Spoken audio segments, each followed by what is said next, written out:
ರಾಮ ರಾಮ ಗುಣ ಸೇಮ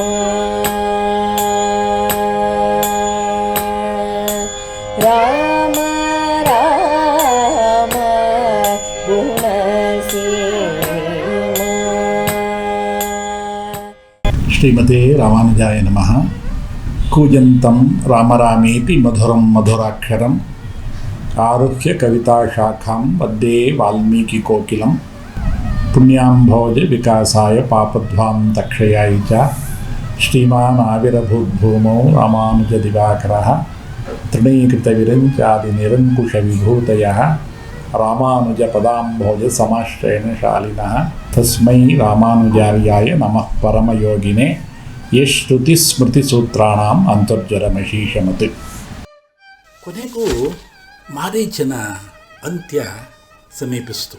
ವಿಧಿ ಇಲ್ಲದೆ ರಾಕ್ಷಸ ಮಾಯಾಮೃಗನಾದ. ಈ ಮಾಯಾಮೃಗ ಇದೆಯಲ್ಲ, ಅತ್ಯಂತ ವಿಶಿಷ್ಟವಾದಂಥದ್ದು. ಇದರ ಕೊಂಬಿನ ತುದಿ ಇದೆಯಲ್ಲ, ಅದು ಇಂದ್ರನೀಲ ಮಣಿಯಂತೆ ಇತ್ತು. ವೈಡೂರ್ಯ ಮಣಿಯಂತೆ ಇದರ ಗೊರಸುಗಳೆಲ್ಲ ಅಲಂಕಾರ ಆಗಿತ್ತು. ಮೇಲೆ ಎಲ್ಲ ಸುವರ್ಣಮಯ, ಅದರ ಮೇಲೆ ಬೆಳ್ಳಿಯ ಚುಕ್ಕೆಗಳು. ಈ ಮಾಯಾಮೃಗ ಅಲ್ಲಿಗೆ ಓಡಿ ಬಂತು. ಹುಲ್ಲು ಮೇಯೋಕ್ಕೆಲ್ಲ ಮೇಯ್ತಾ ಇತ್ತು, ಎಲ್ಲ ಕಡೆ ಓಡಾಡ್ತಾ ಇತ್ತು. ಆದರೆ ಏನೊಂದು ವಿಶೇಷ ಅಂದರೆ, ಬೇರೆ ಯಾವ ಮೃಗಗಳು ಇದರ ಹತ್ರ ಬರ್ತಾ ಇರಲಿಲ್ಲ, ದೂರ ದೂರ ಸಾಗ್ತಾ ಇತ್ತು. ಅವುಗಳಿಗೂ ಗೊತ್ತಾಯಿತು ಇದು ಮಾಯಾಮೃಗ ಅಂತ. ಆ ಮಾಯಾಮೃಗ, ಆ ಸ್ವರ್ಣಮಯವಾದಂಥ ಜಿಂಕೆ ಬೆಳಗ್ಗಿನ ಹೊಂ ಬಿಸಿಲಿನಲ್ಲಿ ಥಳ ಥಳ ಥಳ ಅಂತ ಹೊಳಿತಾ ಇದೆ. ಅದು ರಾಮಾಶ್ರಮದ ಮುಂದೆ ಸುಳಿಯೋಕ್ಕೆ ಶುರು ಆಯಿತು. ಆ ಮಾಯಾಮೃಗ ಅಲ್ಲಿಯ ಬಾಳೆ ಗಿಡಗಳ ನಡುವೆ ಸುಳಿಯುವುದಕ್ಕೆ ಪ್ರಯತ್ನ ಮಾಡ್ತಾ ಇತ್ತು. ಅದೇ ಸಮಯಕ್ಕೆ ಸೀತೆ ಆಶ್ರಮದಿಂದ ಹೊರಕ್ಕೆ ಬಂದು ಹೂ ಕೊಯ್ಯಲು ಆರಂಭಿಸ್ತಾಳೆ. ಆಗ ಆ ಮಾಯಾಮೃಗದ ಮೇಲೆ ಅವಳ ದೃಷ್ಟಿ ಹೋಯಿತು. ಇದೇ ಕಾಲ ಸೀತೆಯ ಅಪಹರಣಕ್ಕೆ ಇದು ಕಾರಣ ಆಯಿತು. ಇದ್ದಕ್ಕಿದ್ದಂತೆ ಮಿಂಚಿನಂತೆ ಹೊಳೆಯುವಂತಹ ಈ ಜಿಂಕೆಯನ್ನು ಸೀತೆ ನೋಡಿದ್ಲು. ಆ ಜಿಂಕೆಯು ಸ್ವಲ್ಪ ಹೊತ್ತು ಸೀತೆ ಹತ್ರ ಸುಳಿದಾಡ್ತು. ಆಮೇಲೆ ದೂರ ದೂರ ಹೋಗಿ ಕುಣಿಯುತ್ತಾ ನೆಗೆಯುತ್ತಾ ಹುಲ್ಲನ್ನು ತಿಂತಾ ಇತ್ತು. ಇನ್ನೊಂದು ಕ್ಷಣದಲ್ಲಿ ಸೀತೆ ಹತ್ರ ಬರ್ತಾ ಇತ್ತು. ಈ ಅದ್ಭುತವಾದಂತಹ ಜಿಂಕೆಯನ್ನು ಸೀತೆ ನೋಡಿದ್ಲು. ಸೀತೆಗೆ ವಿಸ್ಮಯ ಆಯಿತು. ರಾಮನನ್ನು ಕೂಗಿದ್ಲು, ಆರ್ಯಪುತ್ರ ಅಲ್ಲಿ ನೋಡು, ಒಂದು ವಿಶಿಷ್ಟವಾದಂತಹ ಜಿಂಕೆ ಅಲ್ಲಿ ನೋಡ್ತಾ ಇದ್ದೀನಿ. ಎಷ್ಟು ನಯನ ಮನೋಹರವಾಗಿದೆ ನೋಡೋದು. ನನಗದು ಬೇಕು, ಅದನ್ನು ನಾನು ಸಾಕ್ಕೊಳ್ಬೇಕು. ಅದನ್ನು ನೋಡಿದ ಕ್ಷಣದಿಂದ ನನಗದರ ಮೇಲೆ ಮನಸ್ಸು ನಟ್ಟೋಗಿದೆ. ನೀನು ಹೇಗಾದರೂ ಮಾಡಿ ಇದನ್ನು ಹಿಡಿದು ತಂದುಕೊಡು. ನಾವು ಅರಣ್ಯವಾಸವೆಲ್ಲ ಮುಗಿದ ಮೇಲೆ ಅಯೋಧ್ಯೆಗೆ ಹೋಗ್ತೀವಲ್ಲ, ಅಯೋಧ್ಯೆಗೆ ಹೋಗುವಾಗ ಇದನ್ನು ಜೊತೆಯಲ್ಲಿ ಕರ್ಕೊಂಡು ಹೋಗೋಣ. ನಮ್ಮ ಅಂತಃಪುರದಲ್ಲಿ ಇಟ್ಕೊಳ್ಳೋಣ. ಎಲ್ಲರೂ ನೋಡ್ತಾರೆ, ಎಲ್ರಿಗೂ ಆಶ್ಚರ್ಯ ಆಗುತ್ತೆ, ಸಂತೋಷ ಆಗುತ್ತೆ. ಹೇಗಾದರೂ ಮಾಡಿ ಈ ಜಿಂಕೆ ನನಗೆ ತಂದುಕೊಡು ಅಂತ ಸೀತಾದೇವಿ ರಾಮನನ್ನು ಕೇಳ್ತಾಳೆ. ಆಮೇಲೆ ಹೇಳ್ತಾಳೆ, ಒಂದು ವೇಳೆ ಇದು ನಿನಗೆ ಜೀವಂತವಾಗಿ ಸಿಕ್ಕದೇ ಇದ್ದರೆ ಇದನ್ನು ಸಾಯಿಸಾದರೂ ಇದರ ಚರ್ಮವನ್ನಾದರೂ ನನಗೆ ತಂದುಕೊಡು ಅಂತ ಸೀತೆ ರಾಮನನ್ನು ಕೇಳ್ತಾಳೆ.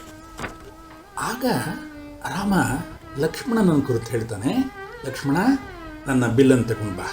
ಸೀತೆಯ ಮನಸ್ಸನ್ನು ಅಪಹರಿಸಿದಂತಹ ಜಿಂಕೆ ಇದೆಯಲ್ಲ, ಅದನ್ನು ನಾನು ಈಗಲೇ ಹಿಡಿದು ತರ್ತೇನೆ ಅಂತ ರಾಮ ಹೇಳ್ದ.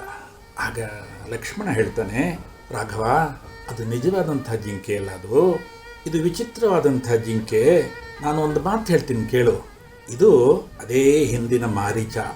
ನೀನೇ ಸೃಷ್ಟಿಸಿದಂತಹ ಈ ಜಗತ್ತಿನಲ್ಲಿ ಈ ಮೃಗ ನೀನು ಸೃಷ್ಟಿಸಿಲ್ಲ. ನೀನು ಜಗನ್ನಾಥ, ನೀನು ಈ ಜಗತ್ತನ್ನೇ ಸೃಷ್ಟಿಸಿದವನು. ಇದು ಬರೀ ಮಾಯೆ, ಇದೊಂದು ಸುಳ್ಳು ಸೃಷ್ಟಿ ಇದು ಅಂತ ಲಕ್ಷ್ಮಣ ಪರಮ ವೇದಾಂತದ ಮಾತುಗಳನ್ನೆಲ್ಲ ರಾಮನಿಗೆ ಹೇಳ್ತಾನೆ. ಆಗ ಸೀತೆ ಲಕ್ಷ್ಮಣನನ್ನು ಕುರಿತು ಗದರಿಸ್ಕೊಳ್ತಾಳೆ.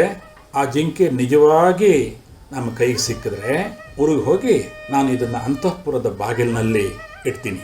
ಆಟ ಆಡೋದು ತುಂಬ ಚೆನ್ನಾಗಿದೆ. ಒಂದು ವೇಳೆ ಜೀವಂತವಾಗಿ ಸಿಗದೇ ಇದ್ರೆ ಇದರ ಚರ್ಮನಾದರೂ ತಗೊಂಡು ಹೋಗಿ ನಾನು ಅದ್ರ ಮೇಲೆ ಕುಳಿತುಕೊಳ್ತೀನಿ ಅಂತ ಹಠ ಮಾಡ್ತಾಳೆ. ರಾಮನಿಗೂ ತುಂಬ ಆಶ್ಚರ್ಯ ಆಯಿತು. ಸೀತೆ ಇದುವರೆಗೆ ಏನೂ ಕೇಳಲಿಲ್ಲ. ಆಗಲೇ ವನವಾಸದ 13 ವರ್ಷಗಳ ಮುಗಿದು 14ನೇ ವರ್ಷಕ್ಕೆ ಬಂದಿದ್ದಾಳೆ. ಈ 13 ವರ್ಷಗಳಲ್ಲಿ ಸೀತೆ ತನ್ನನ್ನು ಏನೂ ಕೇಳಿಲ್ಲ. ಈ ಒಂದು ಸಣ್ಣ ವಿಷಯಕ್ಕೆ ಯಾಕೆ ಹೀಗೆ ಹಠ ಮಾಡ್ತಾ ಇದ್ದಾಳೆ ಅಂತ ರಾಮನಿಗೆ ಅನಿಸ್ತು. ಆಗ ರಾಮ ಹೇಳ್ತಾನೆ, ಲಕ್ಷ್ಮಣ ನೋಡು, ಈ ಜಿಂಕೆ ಅಥವಾ ಈ ಜಿಂಕೆ ಚರ್ಮ ನಿನ್ನ ಅತ್ತಿಗೆಗೆ ತುಂಬ ಇಷ್ಟ ಆಗ್ಬಿಟ್ಟಿದೆ. ನೀನು ಹೇಳುವಂಥ ಒಂದು ವೇಳೆ ಅವನ ಮರೀಚನೆ ಆಗಲಿ, ಈ ಸಲ ಮಾತ್ರ ಮರೀಚ ನನ್ನ ಕೈ ತಪ್ಪಿಸ್ಕೊಳಕ್ಕಾಗಲ್ಲ. ಅವನ ಸಾಯಿಸಾದರೂ ನಾನು ಆ ಮಾಯಾಮೃಗದ ಚರ್ಮವನ್ನು ತಂದು ನಿನ್ನ ಅತ್ತಿಗೆ ಕೊಡ್ತೀನಿ. ನೀನು ಅದುವರೆಗೆ ಈ ಆಶ್ರಮದ ಬಾಗಿಲಿನಲ್ಲಿ ನಿಂತಿರು, ಸೀತೆಯ ರಕ್ಷಣೆಗೆ ನಿಂತಿರು. ಯಾವುದೇ ಕಾರಣಕ್ಕೂ ನೀನು ಈ ಆಶ್ರಮದಿಂದ ಹೊರಗಡೆ ಬರಬೇಡ. ಆಶ್ರಮದ ಹೊರಗಡೆ ಇದ್ದು ಸೀತೆಯನ್ನು ರಕ್ಷಣೆ ಮಾಡು ಅಂತ ರಾಮ ಹೇಳ್ತಾನೆ. ರಾಮ ಬಿಲ್ಲನ್ನು ಹಿಡ್ಕೊಂಡು ಈ ಮಾಯಾಮೃಗದ ಹಿಂದೆ ಹೋಗ್ತಾನೆ. ಅದು ಹತ್ರ ಬರೋದು, ದೂರ ದೂರ ಹೋಗೋದು ಹೋಗ್ತಾನೇ ಇದೆ. ನೀನು ಕೈಗೆ ಸಿಕ್ತು ಅಂತ ಹೇಳುವಾಗ ಅದು ಮತ್ತೆ ಮುಂದಕ್ಕೆ ಹೋಗುತ್ತೆ. ಹೀಗೆ ದೂರಕ್ಕೆ ಹೋಗುತ್ತೆ. ಮಧ್ಯಾಹ್ನದ ಬಿಸಿಲು ಏರ್ಬಿಡುತ್ತೆ. ಆದರೂ ರಾಮನ ಕೈಗೆ ಅದು ಸಿಗ್ತಾ ಇಲ್ಲ.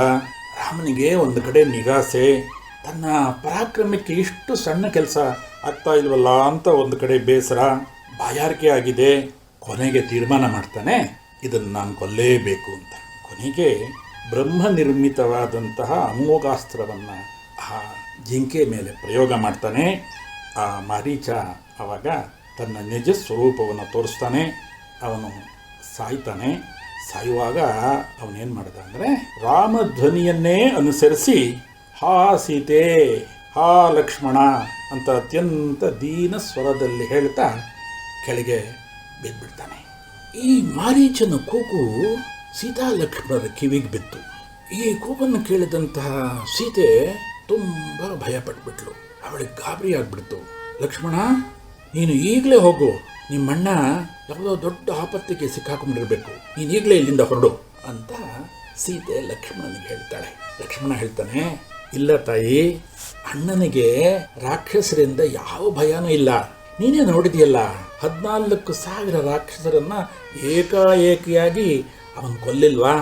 ಅವನು ಶೂರ, ವೀರ, ಧೀರ, ಅವನಿಗೆ ಯಾವ ಆಪತ್ತು ಬರೋದಿಲ್ಲ. ಇದು ರಾಕ್ಷಸರ ಮಾಯೆ ಅಂತ ಹೇಳ್ದ. ಸೀತೆ ನೋಡು, ನೀನು ಈಗಲೇ ಹೋಗಬೇಕು. ನಿಜವಾಗ್ಲೂ ರಾಮನ ಕಷ್ಟ ಆಗಿದೆ. ನೀನು ಯಾಕೆ ಹೋಗ್ತಾ ಇಲ್ಲ? ನನಗೆ ಸಂದೇಹ ಬರ್ತಾ ಇದೆ. ಭರತ ನಿನಗೇನಾದರೂ ಪ್ರೇರಣೆ ಕೊಟ್ಟಿದ್ದಾನಾ? ನೋಡು, ಒಂದು ಹೇಳ್ತೀನಿ, ನಾನು ರಾಮನ ವಿನಃ ಬೇರೆ ಯಾರನ್ನೂ ಕಣ್ಣೆತ್ತಿ ನೋಡೋದಿಲ್ಲ. ನೀನು ಈಗಲೇ ಹೊರಡು, ರಾಮನನ್ನು ರಕ್ಷಣೆ ಮಾಡು. ಹಾಗಿಲ್ಲ ಅಂತ ಹೇಳಿದ್ರೆ ನಾನು ಗೋದಾವರಿಯಲ್ಲೇ ಬಿದ್ದು ಪ್ರಾಣವನ್ನು ಕಳ್ಕೊಳ್ತೀನಿ ಅಂತ ಬಹಳ ಕಠೋರವಾದಂಥ ಮಾತುಗಳನ್ನೆಲ್ಲ ಹೇಳ್ತಾಳೆ. ಈ ಕರ್ಣ ಕಠೋರವಾದಂಥ ಮಾತುಗಳನ್ನು ಕೇಳಲಾರದ ಕಿವಿಗಳನ್ನು ಮುಚ್ಚಿಕೊಂಡು ಲಕ್ಷ್ಮಣ ಮುಂದೆ ಒಂದು ಕ್ಷಣನೂ ಅಲ್ಲಿ ನಿಲ್ಲೋದಿಲ್ಲ. ತಾಯಿ ಸೀತಾದೇವಿ, ನಿಗೆ ಮಂಗಳವಾಗಲಿ. ನಾನು ನಿನ್ನ ಮಾತಿನಂತೆ ಹೋಗ್ತಾ ಇದ್ದೀನಿ, ರಾಮನ ರಕ್ಷಣೆಗೆ ಹೋಗ್ತಾ ಇದ್ದೀನಿ. ರಾಮನಿಗೆ ರಕ್ಷಣೆ ಅವಶ್ಯಕತೆ ಇಲ್ಲ, ಆದರೂ ನೀನು ಹೇಳ್ತಾ ಇದೆಯೇ, ಆದರೆ ನಿನ್ನ ಕಠೋರವಾದಂಥ ಮಾತುಗಳು ನನ್ನ ಮನಸ್ಸಿಗೆ ಬಹಳ ನೋವುಂಟು ಮಾಡಿದೆ ಅಂತ ಹೇಳಿ ವನದೇವತೆಗಳನ್ನೆಲ್ಲ ಲಕ್ಷ್ಮಣ ಪ್ರಾರ್ಥನೆ ಮಾಡ್ತಾನೆ, ನೀವೆಲ್ಲ ಈ ಸೀತಾದೇವಿಯನ್ನ ರಕ್ಷಣೆ ಮಾಡಿ ಅಂತ. ಇದೇ ಸಮಯವನ್ನು ಕಾಯ್ತಾ ಇದ್ದ.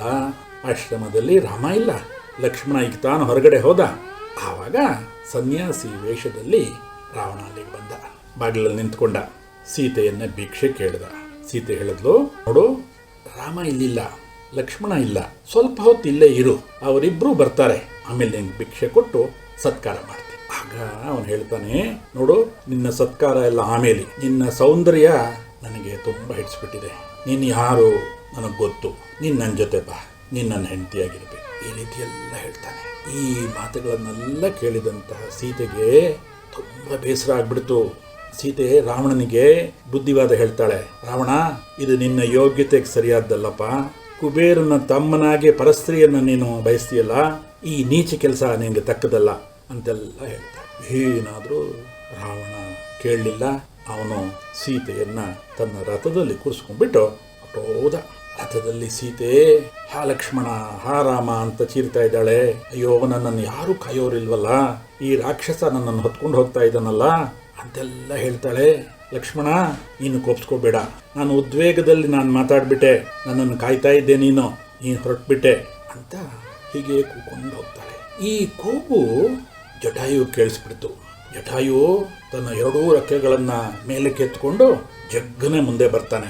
ರಾವಣ ಸೀತೆಯನ್ನು ಹೊತ್ಕೊಂಡು ಹೋಗ್ತಾ ಇದ್ದಾನೆ. ಅವನಿಗೆ ಗೊತ್ತಾಯಿತು ಈ ರಾಕ್ಷಸನ ಕೆಲಸ ಇದು ಅಂತ. ಅವನೇನು ಮಾಡ್ದ, ರಥದ ಮುಂದೆ ಹೋಗಿ ನಿಂತ್ಕೊಳ್ತಾನೆ. ನಿಂತ್ಕೊಂಡು ಹೇಳ್ತಾನೆ, ನೋಡು, ಈ ಕೆಲಸ ನೀನು ಮಾಡಬೇಡ, ಸೀತೆಯನ್ನು ಈಗಲೇ ಬಿಟ್ಬಿಡು. ನೀನು ನಾನು ಇರೋ ತನಕ, ನನ್ನ ಜೀವ ಇರೋ ತನಕ ಈ ಜಾನಕಿಯನ್ನೇ ಹೊತ್ಕೊಂಡು ಹೋಗೋಕೆ ಸಾಧ್ಯ ಆಗೋದಿಲ್ಲ ಅಂತ ರಾವಣನನ್ನು ಗದರಿಸ್ಕೊಳ್ತಾನೆ. ಅವನ ಜೊತೆ ಯುದ್ಧಕ್ಕೆ ಹೋಗ್ತಾನೆ. ಆವಾಗ ಆ 60,000 ವರ್ಷ ತುಂಬಿದಂತಹ ಜಟಾಯು ತನ್ನೆಲ್ಲ ಶಕ್ತಿಯನ್ನು ಉಪಯೋಗಿಸಿ ತನ್ನ ಕುಕ್ಕಿನಿಂದ ರಾವಣನ್ನೆಲ್ಲ ಕುಕ್ಕಿ ಅವನ ರಥವನ್ನು, ಸಾರಥಿಯನ್ನು, ಧ್ವಜವನ್ನು ಎಲ್ಲ ಪುಡಿ ಪುಡಿ ಮಾಡಿಬಿಡ್ತಾನೆ. ಆಗ ರಾವಣ, ದುಷ್ಟ ರಾವಣ ಏನು ಮಾಡ್ದ ಅಂದರೆ ಆ ಜಟಾಯುವಿನ 2 ರೆಕ್ಕೆಗಳನ್ನು ಕತ್ತರಿಸ್ಬಿಟ್ಟ. ಆವಾಗ ದೊಪ್ಪಂತ ಜಟಾಯು ಕೆಳಗೆ ಬಿದ್ದ. ಪ್ರಾಣ ಹೋಗುವ ಸ್ಥಿತಿ ಬಂತು. ಆಗ ಸೀತೆ ಜಟಾಯುವಿನ ಹತ್ತಿರಕ್ಕೆ ಓಡಿ ಬಂದ್ಲು. ಜಟಾಯುವಿನ ತಲೆಯನ್ನು ಸವರಿದ್ಲು. ಜಟಾಯುವೇ, ನನಗಾಗಿ ನೀನೊಂದು ಅಮೂಲ್ಯವಾದ ಪ್ರಾಣವನ್ನು ಕೊಟ್ಟೆ. ರಾಮ ಲಕ್ಷ್ಮಣರು ಬರೋವರೆಗೆ ನೀನು ಜೀವಿಸಿರೋ ಈ ಸಮಾಚಾರವನ್ನು ನೀನು ಅವರಿಗೆ ಹೇಳು ಅಂತ ಸೀತಾದೇವಿ ಹೇಳ್ತಾಳೆ. ನಾಳೆ ಮುಂದಿನ ರಾಮಕಥೆಯನ್ನು ಕೇಳೋಣ. ಏನಂದರೆ, ಸೀತಾಪಹರಣ ಆಗಿಬಿಡ್ತು, ಮನಸ್ಸಿಗೆಲ್ಲ ಬೇಸರ ಆಯಿತು. ಆದರೆ ನಾವೆಲ್ಲ ಕಿಷ್ಕಿಂಧಾಕಾಂಡವನ್ನು ಪ್ರವೇಶ ಮಾಡ್ತೀವಿ. ಕಿಷ್ಕಿಂಧಾಕಾಂಡ ಪ್ರವೇಶ ಮಾಡಿದ್ರೆ ನಮಗೆಲ್ಲರಿಗೂ ಹನುಮಂತನ ದರ್ಶನ ಆಗುತ್ತೆ. ಯತ್ರ ಯತ್ರ ರಘುನಾಥ ಕೀರ್ತನಂ ತತ್ರ ತತ್ರ ಕೃತಮಸ್ತಕಾಂಜಲಿಂ ಬಾಷ್ಪವಾರಿ ಪರಿಪೂರ್ಣ ಲೋಚನಂ ಮಾರುತಿಂ ನಮಿತರಾಕ್ಷಸಾಂತಕಂ. ಆ ಆಂಜನೇಯ ಸ್ವಾಮಿ ಸೀತಾದೇವಿಯ, ರಾಮನ ಎಲ್ಲರ ಕಷ್ಟವನ್ನು ಪರಿಹಾರ ಮಾಡುವಂತಹ ಕಾಂಡ ಕಿಷ್ಕಿಂಧಾಕಾಂಡ, ಸುಂದರಕಾಂಡ. ಅದರ ಅನುಭವವನ್ನು ನಾಳೆಯಿಂದ ಮಾಡೋಣ. ನಾಳೆ ರಾಮಕಥೆ. ಲೋಕ ಸಮಸ್ತ ಸುಖಿನೋ ಭವಂತು. ಶ್ರೀಮತೆ ರಾಮಾನುಜಾಯ ನಮಃ.